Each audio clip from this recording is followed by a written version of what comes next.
So today's mission is to dive these large tunnels at the far end of Suma Fishing Park. They are the ones that are marked with the symbol that looks like a rectangle. They are about twice as big as the ones that I actually was able to get through last week. Over closer to shore in the northern section of the Suma Fishing Park. Those are at 8 meters. The large ones below are at 12 meters, so quite a difference in depth. That is going to be one of the biggest challenges. Also, not knowing at all what to expect down there. We are very scared of running into nets like we did for the ones at 8 meters depth.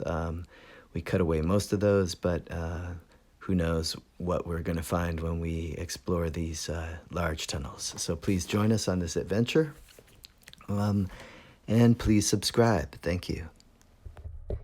So this is the smaller set of tunnels at 8 meters depth that I went through last week for the first time. As you can see, there are a lot of open spaces, and what's scary about this place, though, is that it used to be draped all over the place with nets. We cut away most of them, but as you can see right here, there are still some nets left over. Anyway, that is our concern for the big tunnels that we are going to be going for today. Please join us on this new adventure. Thank you. All right, Suma Fishing Park, January 26th. 7:45 in the morning. Those big birds you see on the cable are cormorants, and that one with its wings stretched out is sunning itself, drying its wings out for its next dive.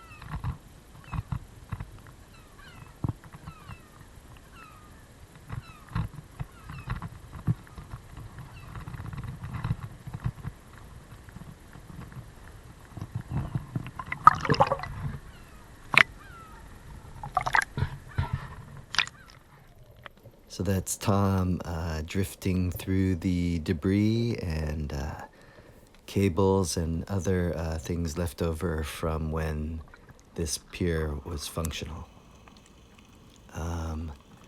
This is actually in between a square section of the pier structure, and basically when the tide is high, it becomes sort of a cage, with the flooring above being the top of the cage and the tubular structure around it being the walls of the cage, and the surface of the water, the floor.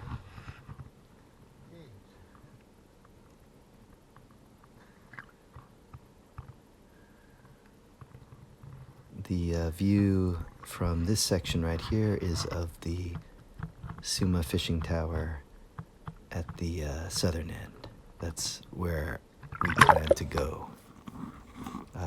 Going through the tetrapods, notice this beautiful patch of sea anemones, very unexpected, especially that blue one.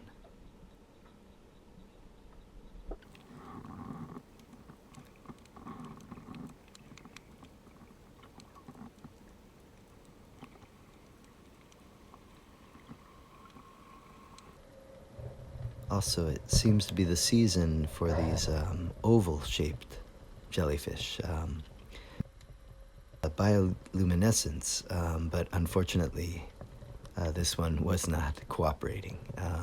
It's quite beautiful right along its radial lines.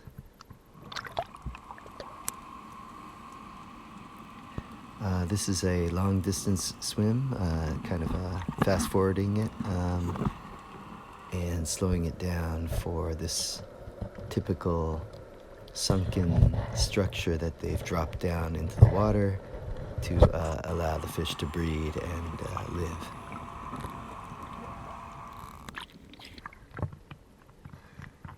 As you can see, the typhoon damage is still extensive.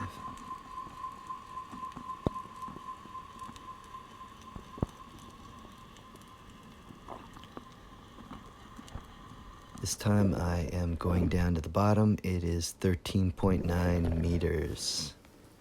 It registered 14 later on. I think that final push to get up off the floor set it to 14. That was the tower. And Tom is going for a deep dive right here too. I believe he hit 12.4 meters, which tied his record. Later on during this trip, he breaks it. I believe he goes to 12.6.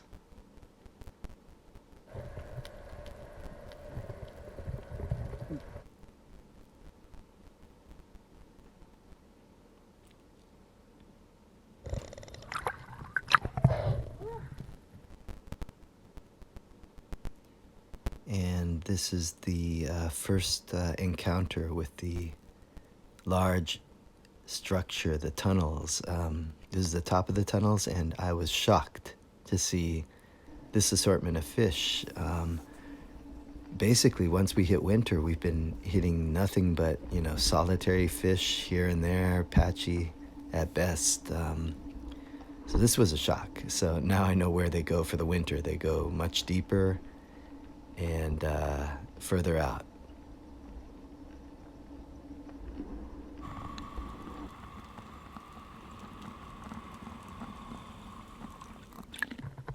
It's massive. It's massive and it's right below us. One more dive down, this time to see if I could find the entrance to the tunnels. And at 12 meters, it gets a bit creepy. That's like 12 meters from where I was filming, where my watch was at, my dive watch. But I believe it's probably closer to 13 and a half meters in depth at this point. I have no idea what to expect going through there. Hopefully it's not dangerous, but definitely want to go for it next weekend.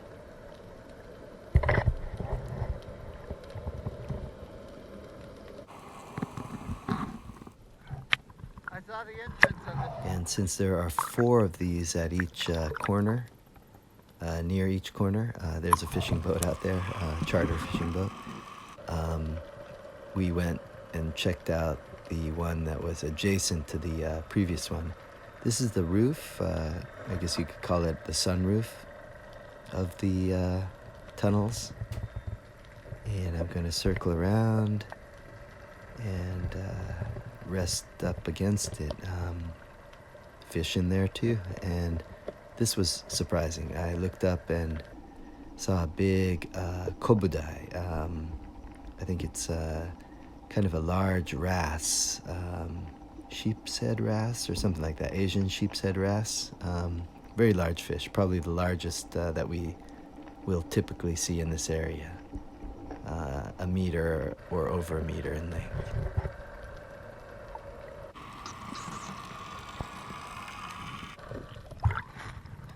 Hard to believe they're planning to fix this fishing park up.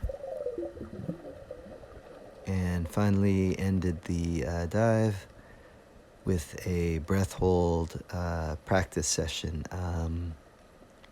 Basically, my goal is to get 4 minutes underwater.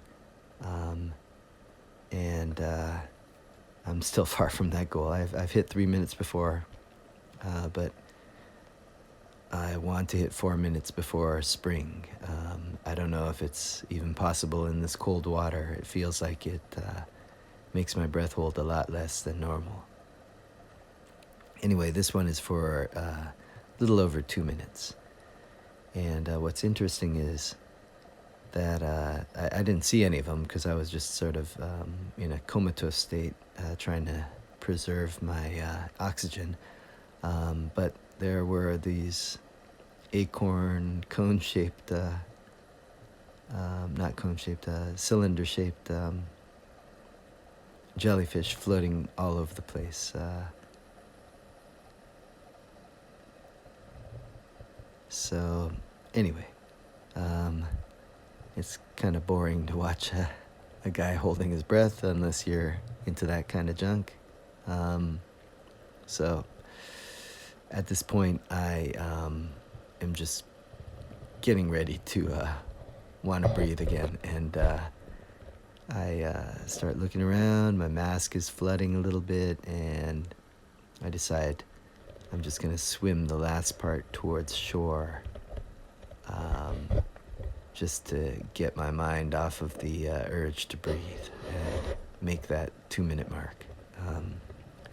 To think that I want to double this amount of time underwater is feels like quite a stretch, but I think I can do it. I just need to learn how to relax more.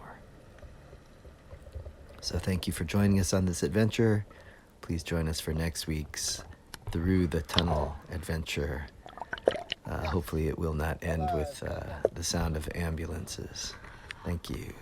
Please subscribe.